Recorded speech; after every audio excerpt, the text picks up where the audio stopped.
और कुछ मौसम और उसकी तबाकारियों की बात कर लेते हैं। कराची में बारिश और सैलाबी लहरों से निपटने के लिए इंसदादी तजावुजात ऑपरेशन जारी है। सीनियर डायरेक्टर बशीर सिद्दीकी कहते हैं सुप्रीम कोर्ट के अहकामात पर कराची के बरसाती नालों से तजावुजात का खात्मा किया जा रहा है।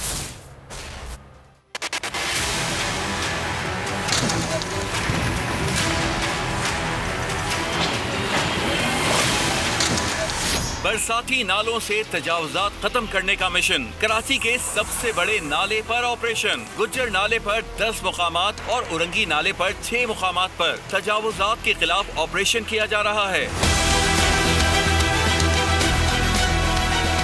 Senior director anti encroachment Bashir Siddiqui के मुताबिक जुबली मार्केट भी नालों पर बनाई गई है। नाजायज तामीर दुकानों के खिलाफ ऑपरेशन जारी है। ऑपरेशन में असिस्टेंट कमिश्नर इलाका police, anti encroachment police, rangers, city warden और दीगर इदारों की टीमें भी मौके पर मौजूद हैं।